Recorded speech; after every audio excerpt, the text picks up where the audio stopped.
You are watching 32 teams in 32 days on the Game Time Sports Network.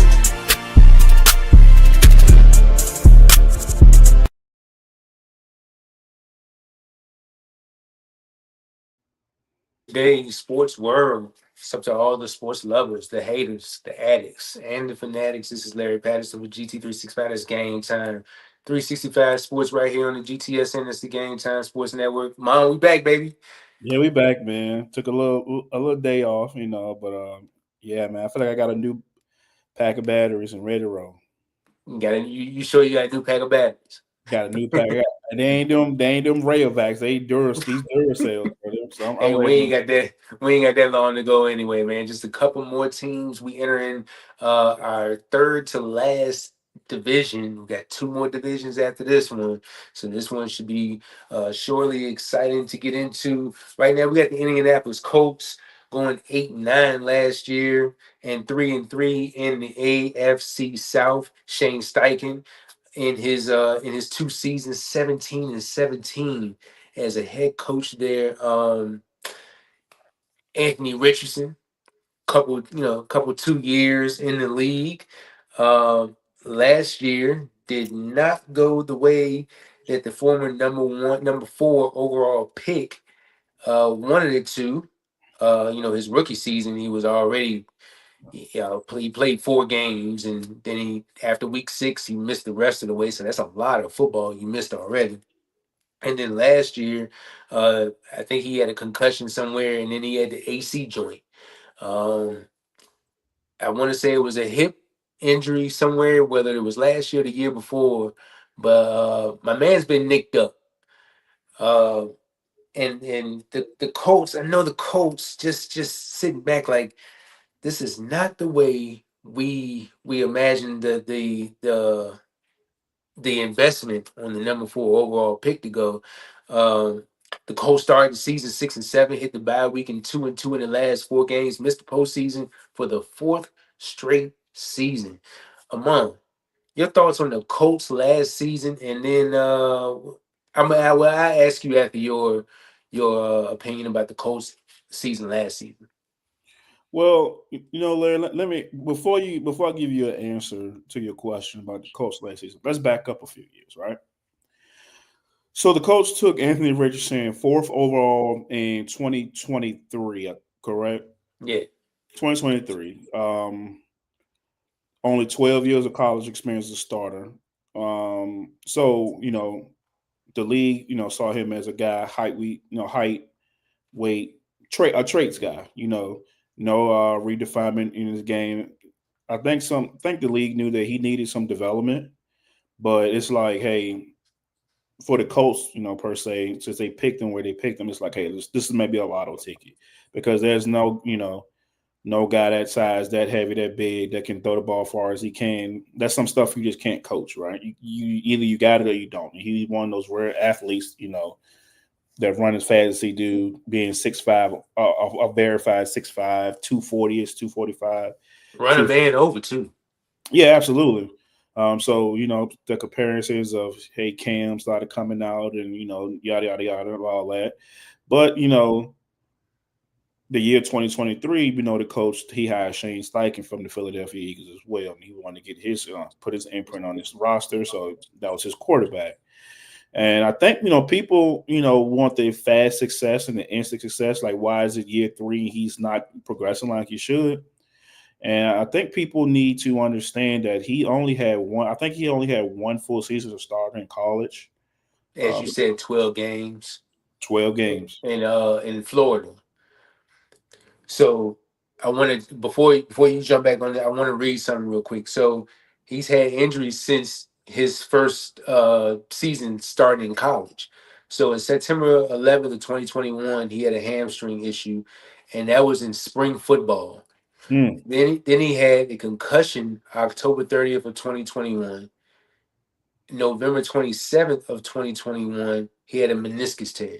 So I don't know what the healing process between that. I want to meniscus tear is probably what 6 to 9 months or something like that. Yeah, it's you out for a little bit. I mean, they come back a little faster, man. But yeah, if you want to be fully right, that's semi right. So he underwent surgery in December of 2021. So from 2021 to 2022, I guess he wasn't even a starter that year or nowhere near close. But then September 17th of 2023, he had a concussion. That's when he got drafted. So he got out for week 2. He missed a game, came back week 4. Then he had an AC joint, which put him out for like the rest of the season. And then you come back the next year, you had a hip sprain, you missed one game. Christmas Day, you had a lower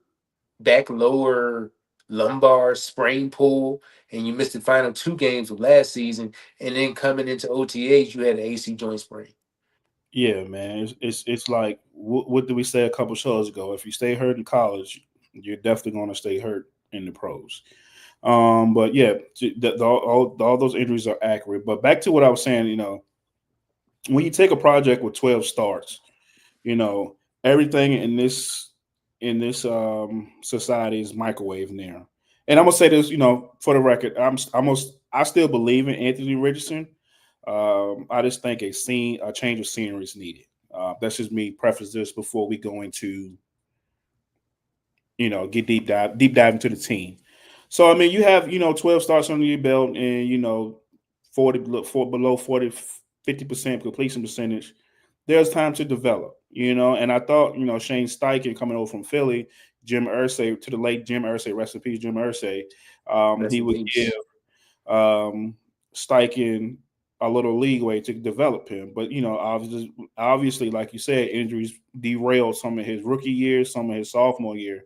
So he's still a prospect, as you could say.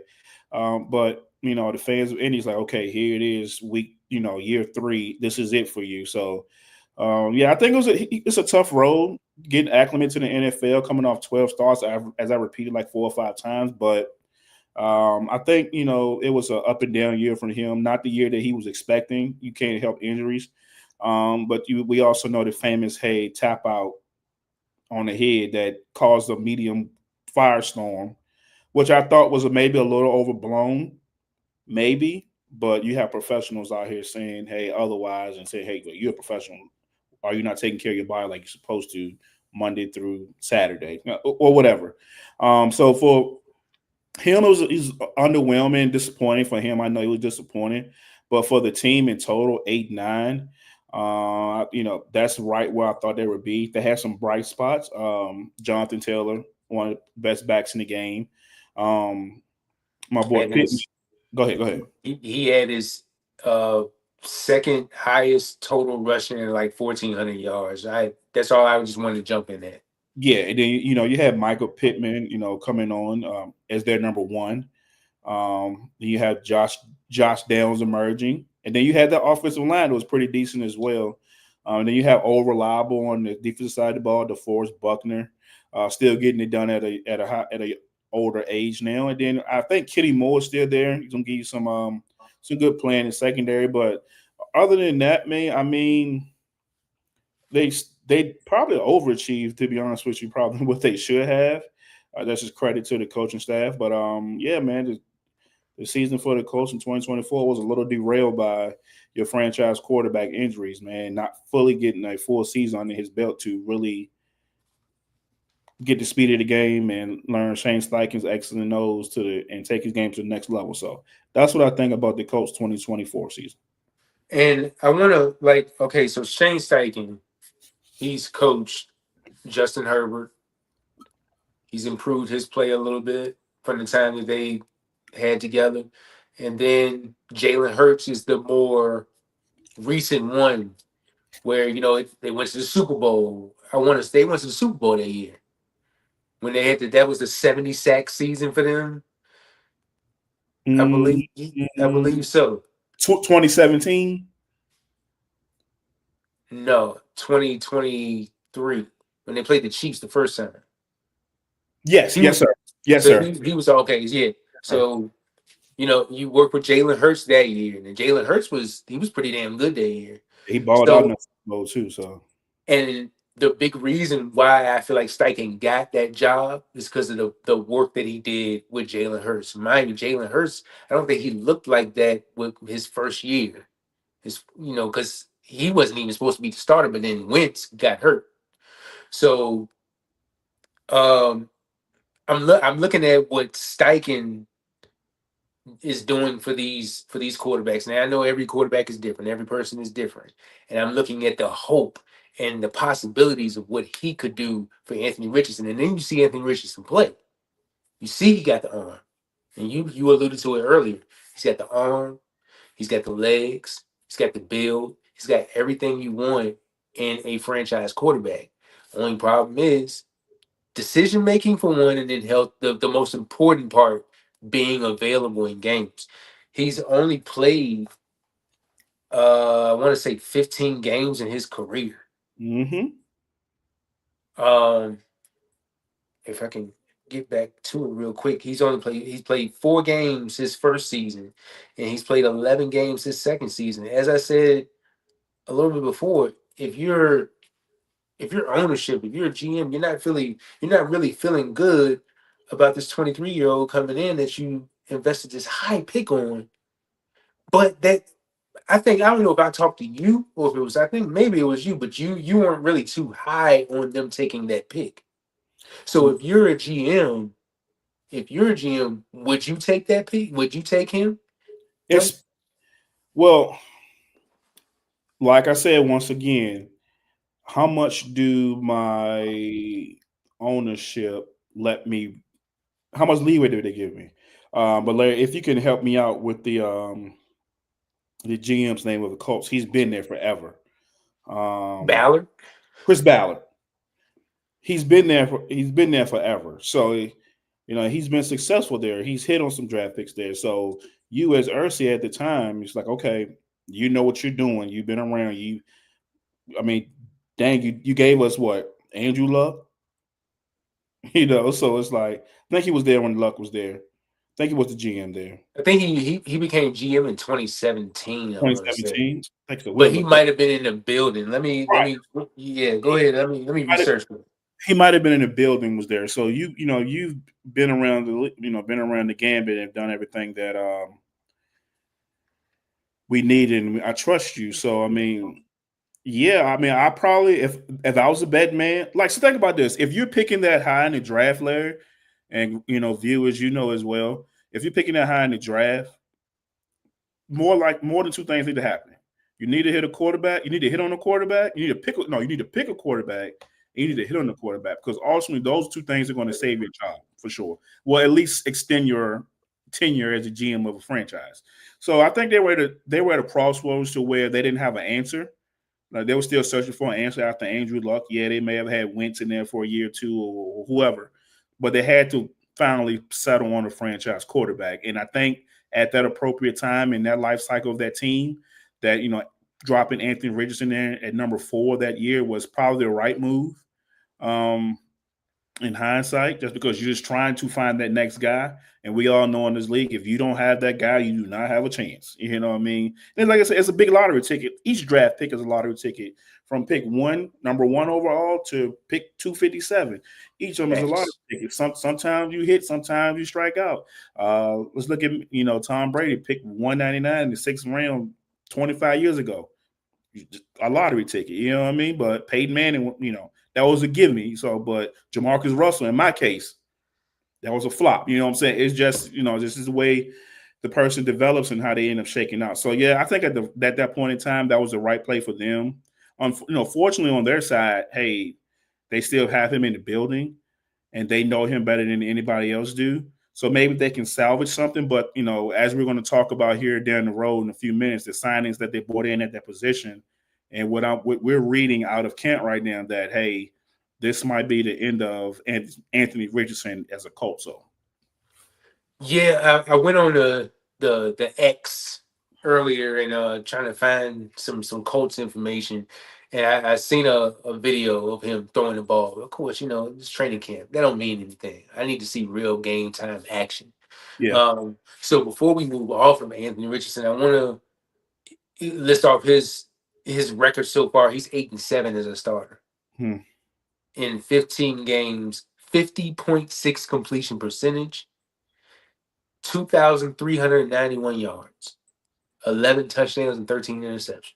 Boy, that man in Jamarcus Russell territory right now. Whew. So, of course, we'll talk about more of that later on. But getting down to the rest of last year, Michael Pittman, as you said, a little bit of a down year from the year before. He had like over 1,000 yards. I want to say 1,100 yards in 2023, and in 2024, he's 69 balls for 808 and 3 touchdowns.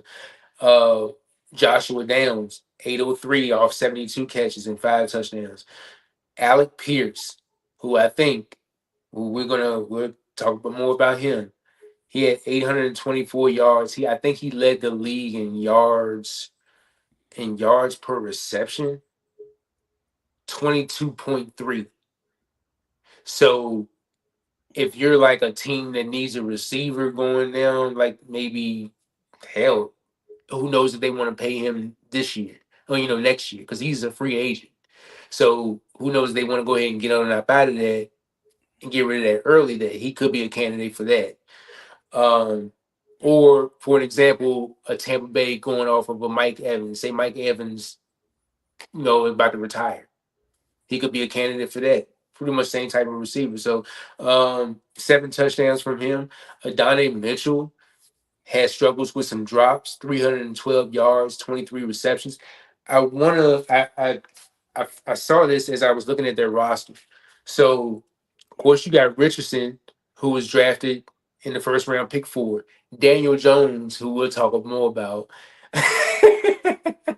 We'll talk more about. First round, pick 6 back in 19. Now, here, look at this. Jonathan Taylor, second round pick in 2020. Alec Pierce, another second round pick in 2022. Adonai Mitchell, second round pick in 24. Josh Downs, third round pick in 23. Michael Pittman, second round pick in 20. Oh, they also got old Laquan Treadwell. Mm. He was a first round pick in 2016 from Minnesota, and then they draft Tyler Warren. So, like, it's no question that they can draft the talent because it's there. I mean, you can look at the production from the receivers. It's all about the quarterback position, and can that spot stay healthy? Because Joe Flacco missed games too, as well. I mean, Joe Flacco only played 8 games, so it's only the matter of whoever the quarterback is, can they stay healthy? Yeah, man. Yeah, that's the big. Can they stay healthy, and could they develop more? That's the question. Well, and particularly Anthony Richardson. But Well, I mean, DJ too. like you just said, brother. Because I'm not for y'all, Jay, Darrell, Rob. I don't know what's going on with our boy, man. He's like swear with Daniel Jones, the next best thing since Eli Manning. But I don't know. I don't get his thing with Eli. I mean, with Daniel Jones, we'll discuss that here in a second, man. But like you said, man, they the impact players that not impact players, but the positional players that you draft, that was premium draft capital. You got third round and second round. Was it 3 second round wide receivers, a third round wide receiver, and a first round tight end, and 2 first round. Yeah. Four second.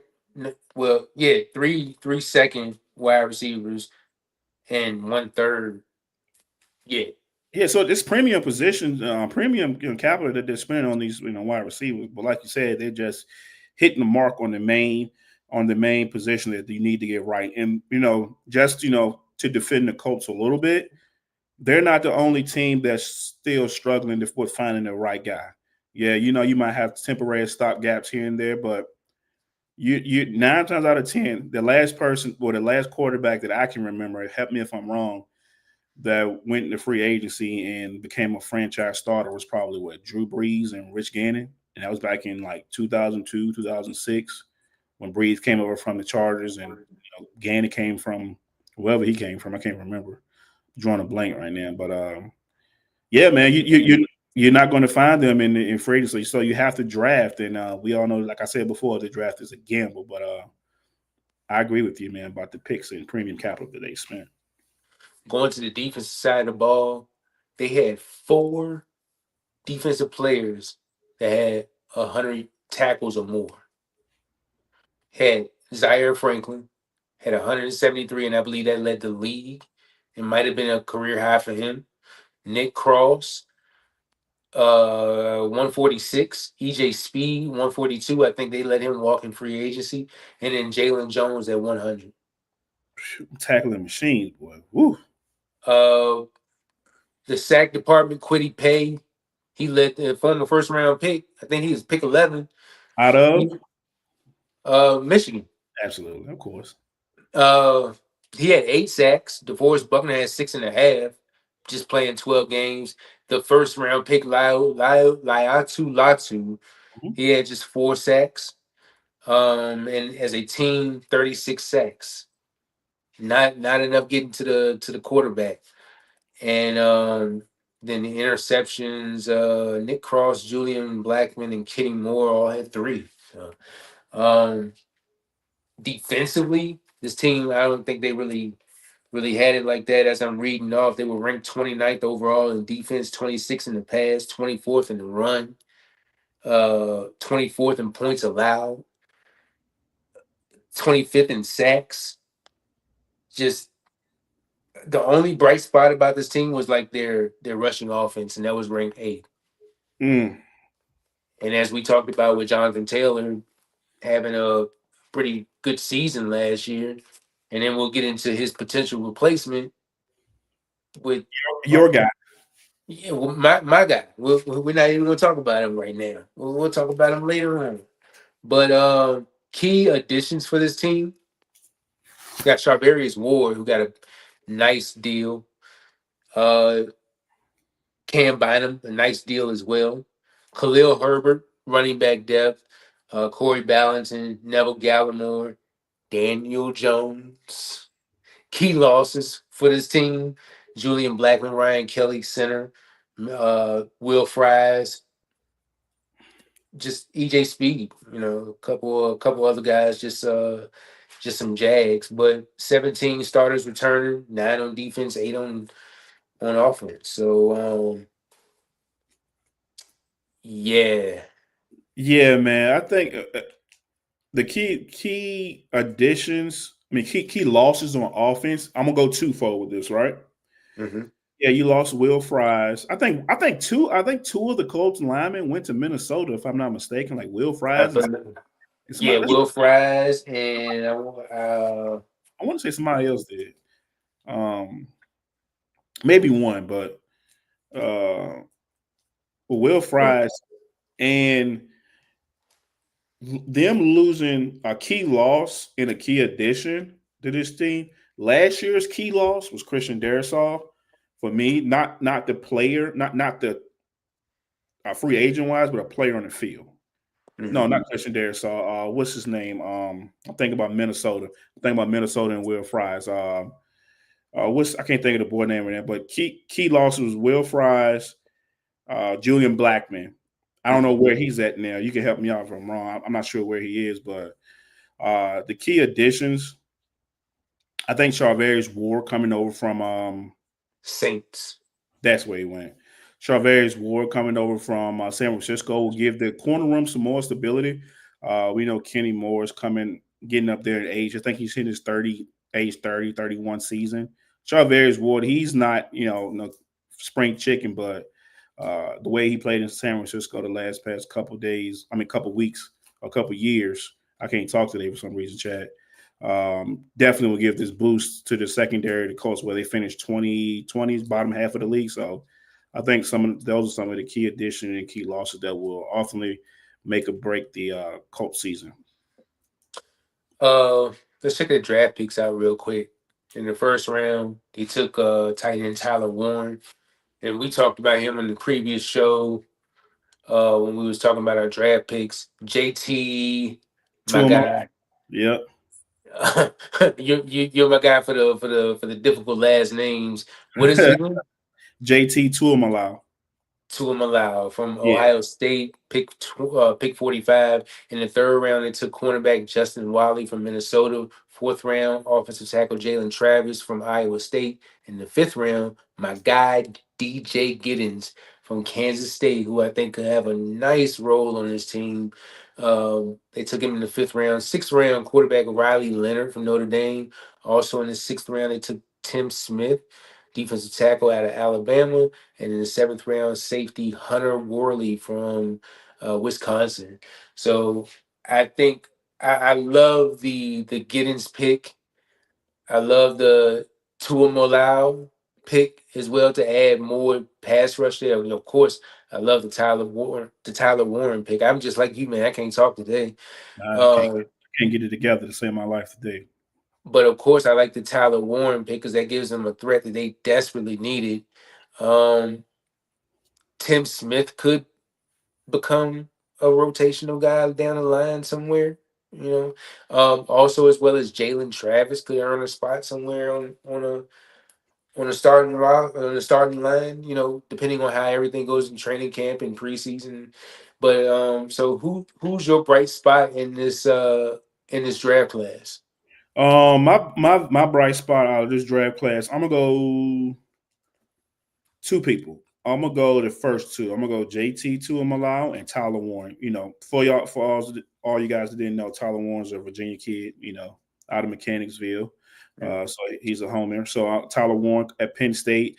If you watch the Penn State offense last year with Drew Aller, he was definitely Drew Aller's blanket for everything. His security blanket.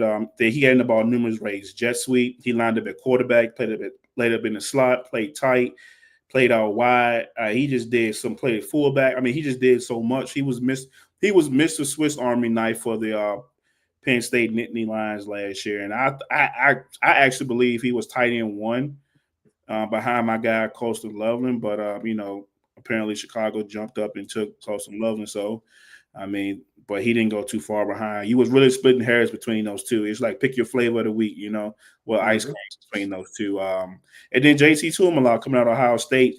Larry, I don't know if you remember, like a couple years ago, JT had a crazy game when he had like 2 pick sixes, 2 strip fumbles, took him back to the house for touchdowns, or took him back. I mean, but he I don't know who I think it was Michigan State he might have played against, but he was a demon off the edge. And I think picking him in the second round would definitely boost that 39 sack total that the defense had in total last year. So those are my favorite 2 picks. And I know one sleeper for me is probably the DJ Giddens guy as well, your guy, just because of what he can do in the open field, his vision. He's shifty. He can get in and out. He can, how did they say back in there? Here's a little jitterbug. He can, and he's gone. So, so those two of my 3 of my people. So I mean, I'm definitely excited for those guys, and you know, they'll be impact players and for the roster day one. Assuming Anthony Richardson does not get it together. Here we go. Here we go. Here we go. Slide your chair.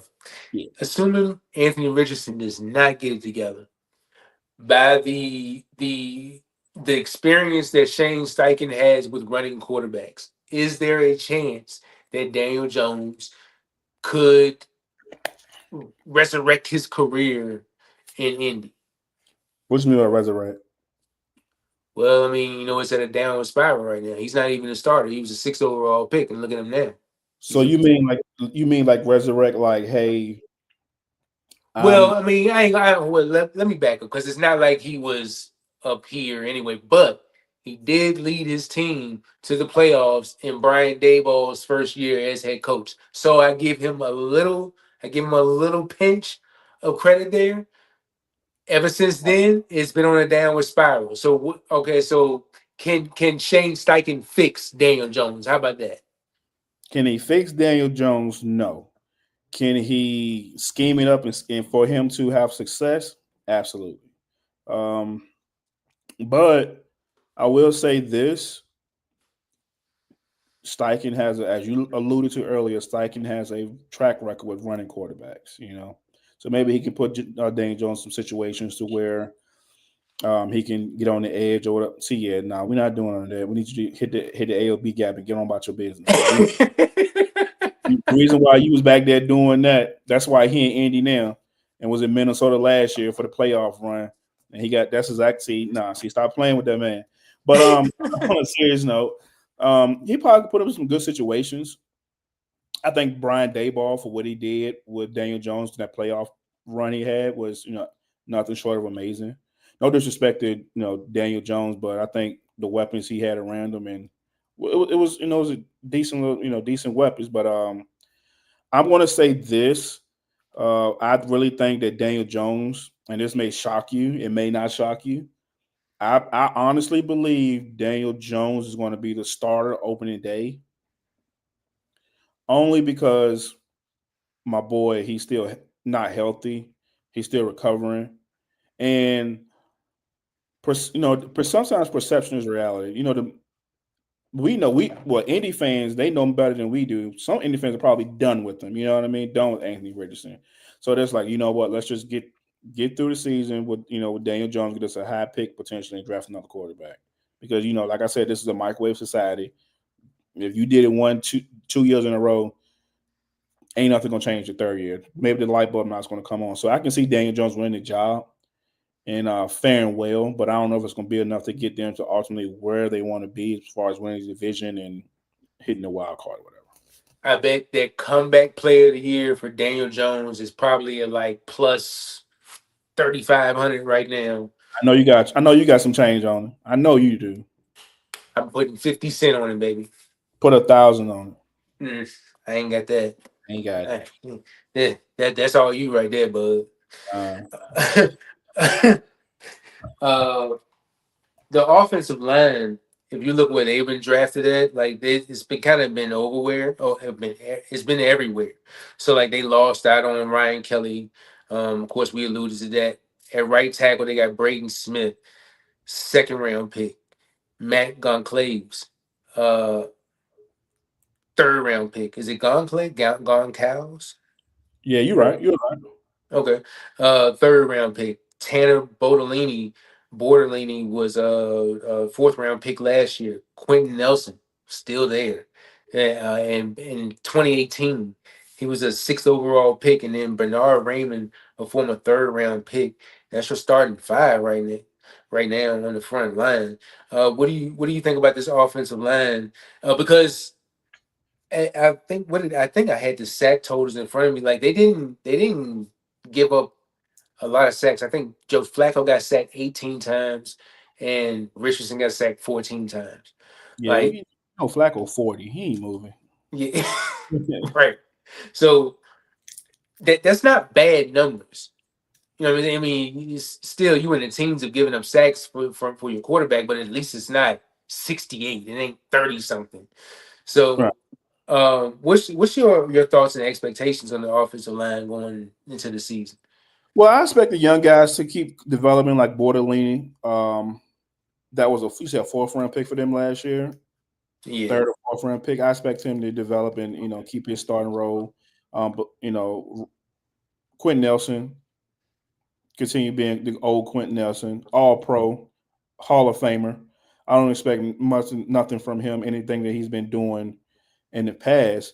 And when you like it's funny because we're talking about like great picks that the GM has made. Like, how can you like say, hey, bro, yeah, Quentin Nelson was a layup, but somebody had to shoot the ball. You know what I mean? That was a layup pick when he came out, but somebody still got to pull that trigger. So that's why I say, giving Chris Ballard the least you do what he need, because when you hit on all pros and Hall of Fame, talent like that, it's hard to say you can't do this year in and year out, which we know is very difficult. But all in all, I think the offensive line will, be solid. Jonathan Taylor rushing for 1,400 yards wasn't by accident. You know what I mean? It was a reason why he ran for 1,400 yards behind the offensive line. Yes, they had some, key losses, but I feel like those key losses are not catastrophic to where it's going to be a fall off the cliff to where he's a 900-yard rusher to where he's not even hitting 1,000 yards. You know what I mean? So that's my take on the offensive line. Just expect them to get better year in and year out, and hopefully they can keep your boy Daniel Jones upright so where he can make that playoff push and win a division, as I know you're gonna say here at the very end. Comeback player of the year. So, oh my God, bro.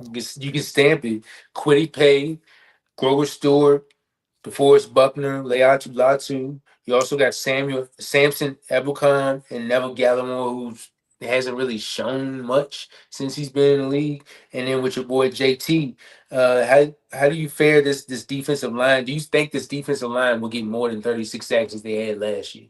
Yeah, I think they will because only like you bring in JT in, you got Leatu Latu, you got old reliable in DeForest Buckner and Grover Stewart. And Grover Stewart's a heck of a player now. He may be on the oldest, on the other side of 30, but he's a heck of a player. He always, like when I'm watching the Colts game on YouTube TV or NFL Sunday Ticket, when I like buzz in, I'm always hearing his name on defense. He make a huge play in the backfield or whatever the case may be. So yeah, I expect this team to have, probably 10 plus more sacks than what they had last year as a whole, only because you're adding, more talent to that room. JTT, he could have been a first round pick. Latu was a top 15 pick. DeForest Buckner was a first round pick. Quiddy Pay was a first round pick. So you just first round picks getting loaded up on the defensive line. Some one of them four, well, we know one of them three young boys gonna step up and emerge and be that guy other besides DeForest Buckner to on that offensive line to be one of the top dogs. On that back end, still having Zaire Franklin loading up. As we talked about, Charvarius Ward, 3 years, $60 million, at $35 million guaranteed. And Cameron Bynum, 4 years, $60 million, $32 million guaranteed. How you feel about the also you got Juju Brents going into his second year. He was hurt last year too. He was hurt last year.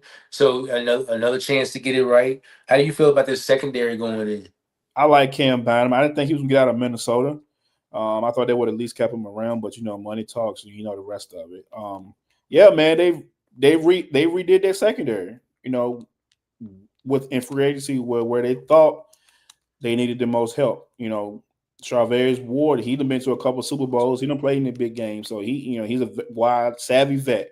Same as Cam Bynum. He had a breakout year last year, I believe. I mean, he just came out of nowhere, and every time I see him, he was in the end zone doing TikTok dances. I mean, he was just putting the ball in the paint, man. So, we're gonna see how that translates over to the Indianapolis Colts, and they're expecting nothing less than what he did last year.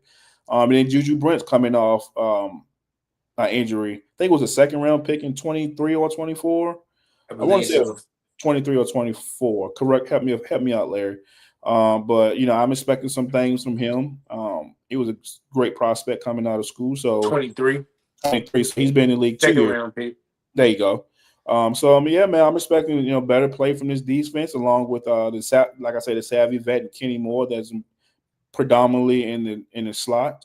Is that nickel, because everybody's like running. See, everybody's base package is pretty much nickel on defense. So yeah, man, I think that's a nice little core to try out there on defense, and especially in the secondary, and see how you fare versus CJ Stroud and them boys in the South. 3 of those 100 tackle defenders that I was talking about earlier, Zaire Franklin, Nick Cross, and Jalen Jones, all returning. So Jalen Jones, a pretty good tackler himself. Justin Wiley, what did I say? He was the third round pick that they drafted this year with Juju. So I mean, this is a Kenny Moore there too.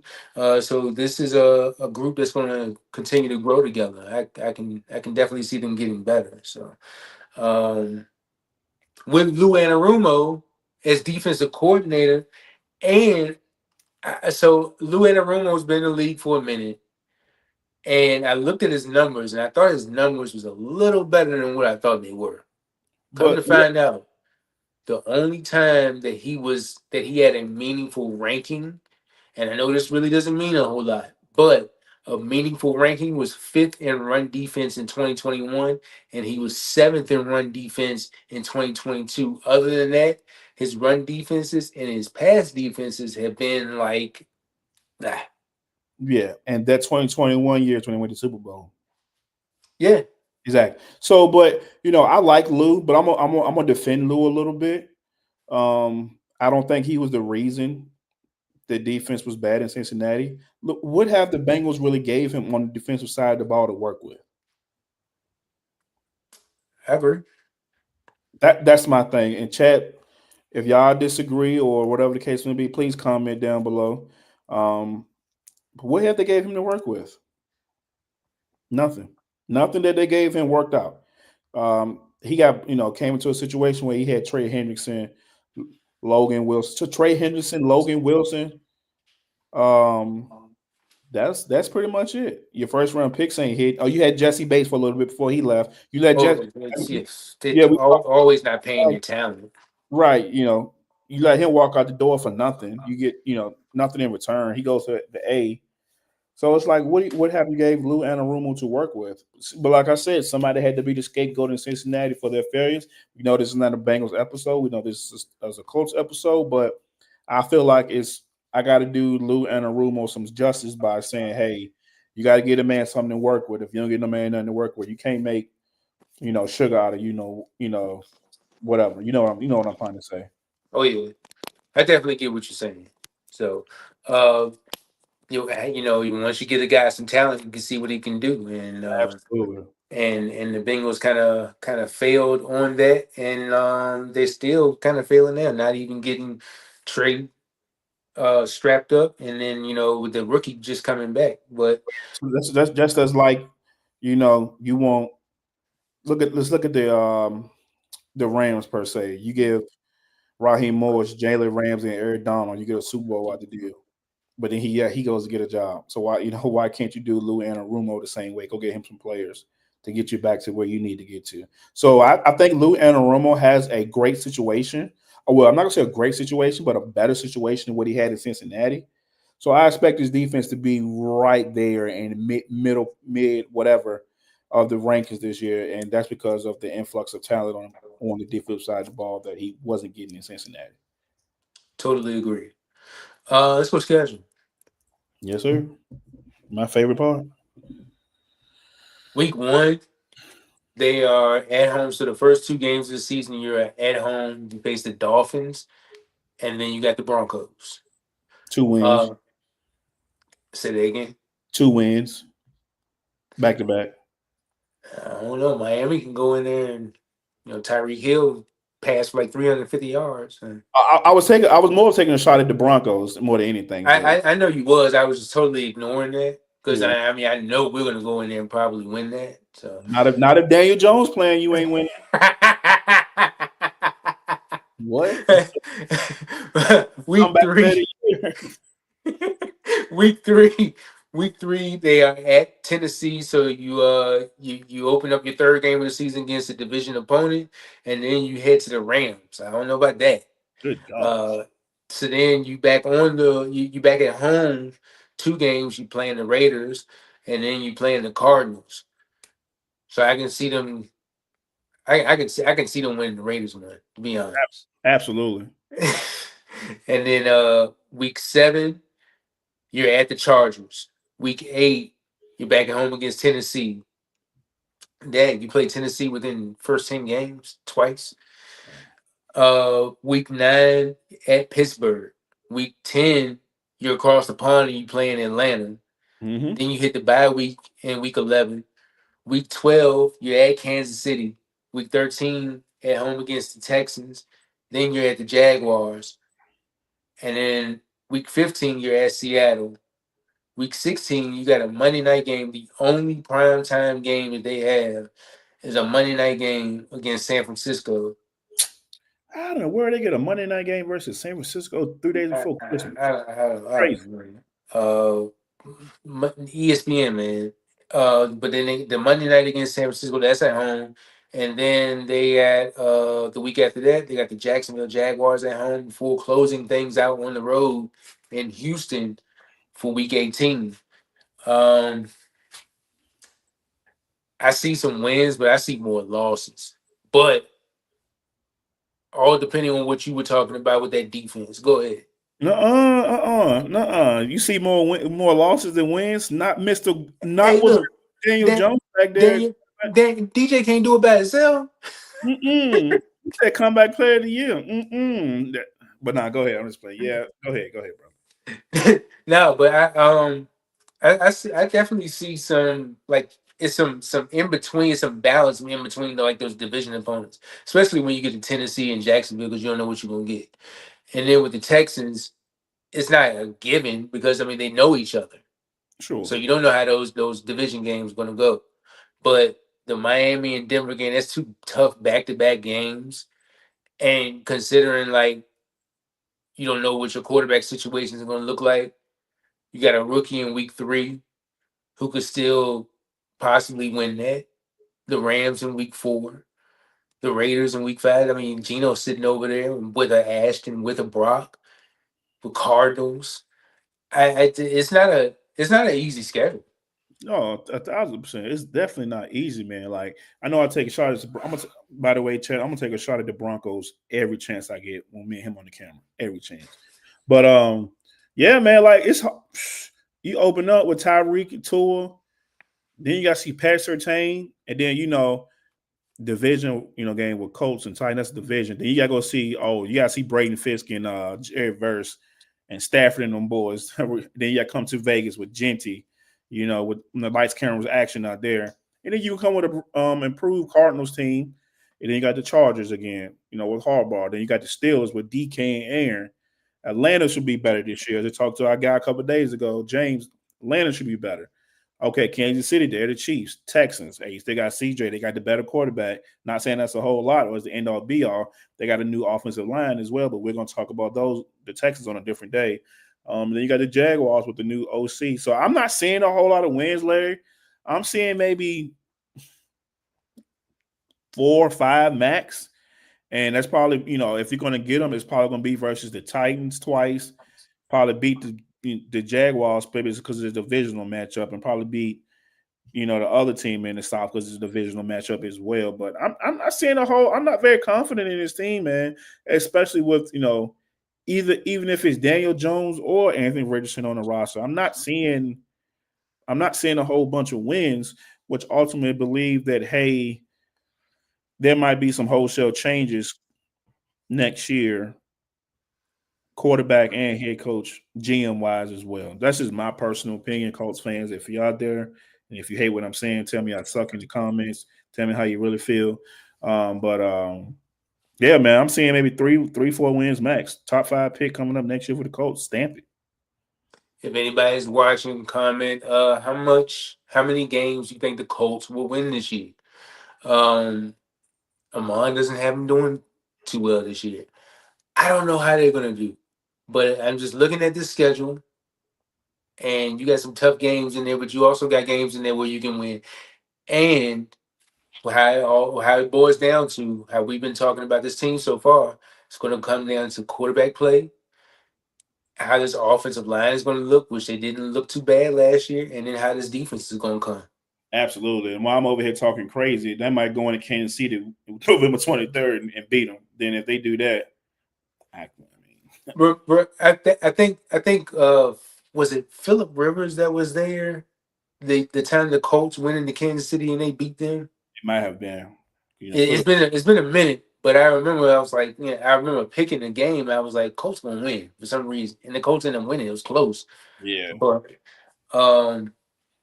yeah, everybody comment and tell us what you think about the schedule though. But yeah, very very tough schedule here, man.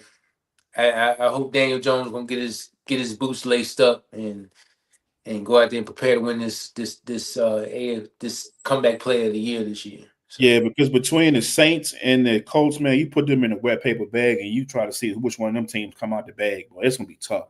It's that'll be a tough. Oh man, When watch we get a Colts and Saints Super Bowl, and I'll be nothing. hey, it could happen in the next couple of years, man. I ain't be surprised. Going more or less real quick. Anthony Richardson, 1,814 yards and 8 touchdowns. You think he gets more or less than that? Nah, man. I don't think he's gonna get a fair shake of playing this year, to be honest with you. And that's me being serious. I don't think he's gonna get a fair shake to play. I think I kind of agree with you. It's all depending on him too. Like It's he's all, got an yeah, it's all depending on injury as well. If something happened to Daniel Jones, then of course, hey, you got to play him because I think Adai Mitchell is your third string emergency quarterback. Yeah. So I'm gonna say less. I don't think he gets the opportunities to play. And he also didn't get a fair shake last year because like they pulled him too early, didn't? Mm-hmm. So Yep. Daniel Jones now. I just Now go ahead. Please go ahead. Because I I, might go for another hour and some change fooling with you about this one. I don't even have his stats in front of me. So Alec Pierce going into a contract year, he had 824 yards on the season with 7 touchdowns. As I said before, led the league in yards per reception with 22.3. Does he go more or less than 824? I say he goes less. That's because the emergence of Josh Downs in the slot has been huge for this team. He's come along. He's come a very long way out of the University of North Carolina. He's come a long way. And then having Tyler Warren on the field now, taking up some of that, being a big space eater in the middle of the field, it's going to take away some of the Alec Pierce shots as well. We all know Alec Pierce. He's known for going taking the long ball and getting it. Because you remember that one ridiculous play Colts had, Richardson had last year at the beginning of the year where he was in distress in the pocket, and he just turned around and flipped it up like 60 yards on a dime to Alec Pierce. He just dropped it right in the bucket. That's the type of receiver Alec Pierce. He's can go get the deep balls. I trust me. I've seen him do it against the Raiders a couple times. So I'm gonna say less just because of the emergence of Josh Downs and Tyler Warren and DJ getting some screen passes at the backfield. So I'm gonna say less. Jonathan Taylor, 1,431 yards, 11 touchdowns. Does he go more or less? Say less. Because I'm gonna say less in both categories. JT, he had some injury problems too. He missed a few games a couple years ago and last year too. So just the nature of the beast. Played 14 last year. Played 14. He might play 17. Who knows, bro? So I'm gonna say less. Only simply because you're running back. If you ain't got two, you ain't got none there. So I'm gonna definitely say less. For Taylor, the last few years, so like after his record-setting year, was it a record-setting? I wouldn't say it was a record-setting year, but like his career high, he had remember he had that 1,800-yard season in like 2021. He went So he crazy. played 15 games, 17, 11. 17 was the one he broke where he went for 18.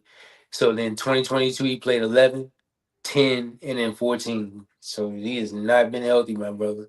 Yeah, he missed some. So Kwity Paye, 8 sacks. I believe he's going to contract year as well. Does he go more or less? And don't be a Michigan homer either. I'm not. I'm gonna say he stayed right where he at with 8. Having some help from JTT, DeForest Buckner, Grover Stewart, and our guy on the other side. What's his name? Latu. Yeah, he has to come alive this year. Speaking of Latu, 4 sacks. Does he go more or less? I'm gonna say more. Yeah, I'm gonna be a homer. I'm gonna be a homer and say more because I know who he works out with in the offseason. Number 98. So he has that motor. I know it's in there. He was a rookie last year, getting acclimated to the league. So I think I say he double up this year and go and get 8 for them. I wanted him myself that year, but hey, can't pass on Brock Bowers if he's sitting there at 13. And then one more, Adonai Mitchell, 312 yards. I mean, if he can catch the ball and stop dropping everything, he'll be fine, man. But second round pick out of Texas via Georgia. I mean, yeah, man, you expect great things from Robertson from those two historic programs. So I'm gonna say more. And that's why I said Alec Pierce would have less as well because you got to put him in the fold as well. He's going to see the field. So I'm gonna say he has more. Maybe hit the 400-500 range. A couple catches here and there last year. He could have clipped over 400 or 500 yards, but He looked like Quentin Johnson out there, man. He's crazy. My rookies to watch, pretty simple. I got Tyler Warren and JT Milo. Boy, Was that close? you be tearing them joints up, boy. JT Tuamalau. Tuamala, there you go. And then Tyler Warren. Um, and I think the cornerback, who I'm blanking on his name right now, Ollie. Wally. He's a rookie I'm watching as well. And then my players to watch. You ready? Yeah, oh my God, bro. I'm about The to just two quarterbacks, Anthony Richardson, gotta keep my eyes on him. Daniel Jones, gotta keep my eyes on him and the tear he's about to go on. And then Juju Brents, I want to see him see if he can escape those injuries and come back with the second season and just fire off. So let's go Daniel Jones for comeback player of the year. Go ahead and get that trophy, man. bro, you made me so mad, bro. Like, I don't just it's crazy. But yeah, man, the players to watch for me, the rookies. It's funny how the Colts picked two guys were number 44, JT Tuamala and Tyler Warner were number 44. I thought that was neat. But Anthony Richardson for me is the only guy that I really want to watch on this team. Because what is he going to look like in preseason games? You know what I'm saying? Is he going to play in the preseason? I don't know. I don't know the status of his health, or is he be able to play? Because think about preseason next week, bro. We playing and the 7th. Everybody kicks off week after next. So I want to see him, how he handled himself, you know, being a professional in year 3, after all the scrutiny that he had for the and it was all over ESPN, social media, whatever the case may be, saying he was tired or whatever. I just want to see how much of a professional and what has he grown and what he's learned, during the off season, and has he taken it. And not saying that he didn't take his training, seriously, but still want to see a better version of Anthony Richardson. So I mean, that's my only player I want to see. I don't care nothing about Daniel Jones, comeback player of the year. I don't care about none of that because we all know if Daniel Jones comeback player of the year, the Colts won a Super Bowl. So, but other than that, yeah, don't do that. Don't even do that. Other than that, man, I have no players I need to see. All right, man. I think we just touched about everything Colts. Am I Yeah, missing something? no, I do want to say it's kind of neat now. Speaking of Jim Irsay, and we have said in the past, rest in peace to Jim Irsay, but his two daughters are taking over now as team owners, and I think a little cool nugget came out from them, this team last year, that they wear headsets like on the sidelines because they want to be involved with the team and the coaches and everything. So I thought that was very interesting little nugget, So hopefully, much success to them, them young ladies and their organization, and hopefully they can carry their daddies, make their daddies team proud and make their daddy proud of them. Larry, you there, good brother? My boy Larry. My boy Larry. He I'm back. I don't know if you caught what I said though, but No, can you repeat that? yeah, I'll say it again. So my boy started talking about Daniel Jones and stuff started messing up. See, that's what he get.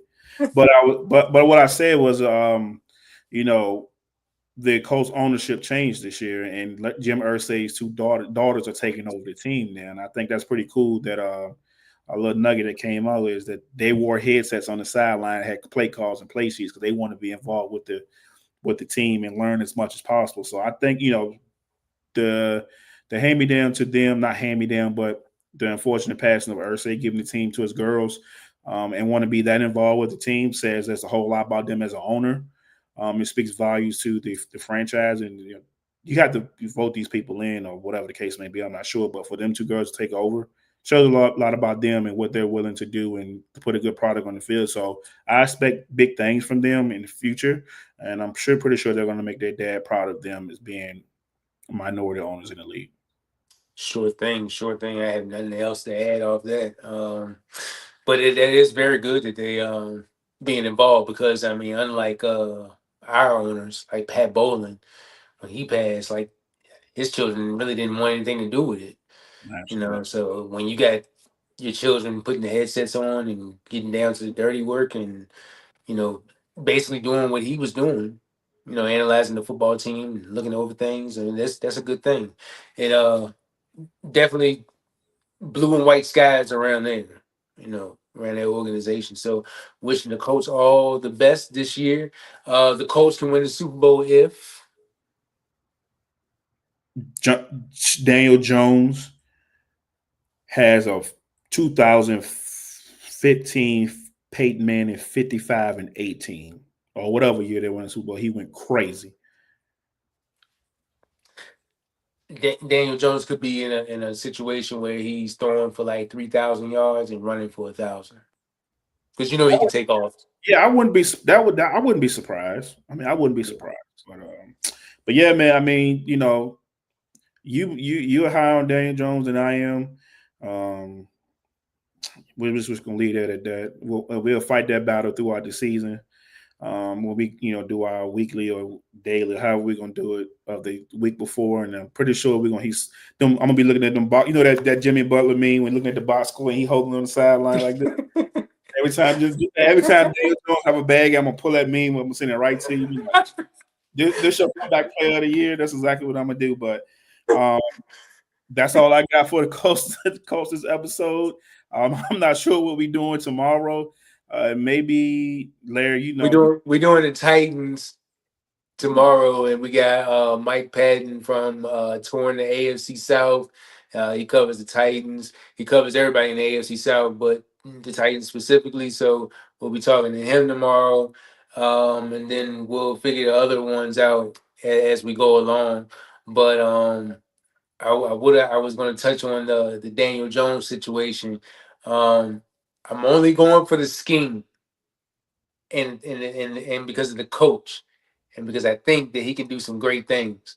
So when we come back here, week 10, when you're watching ESPN and Fox Sports, and they're asking who's the best quarterback or who's one of the better quarterbacks is playing the best ball right now, and they say, "Well, I think Daniel Jones is playing really good ball last night."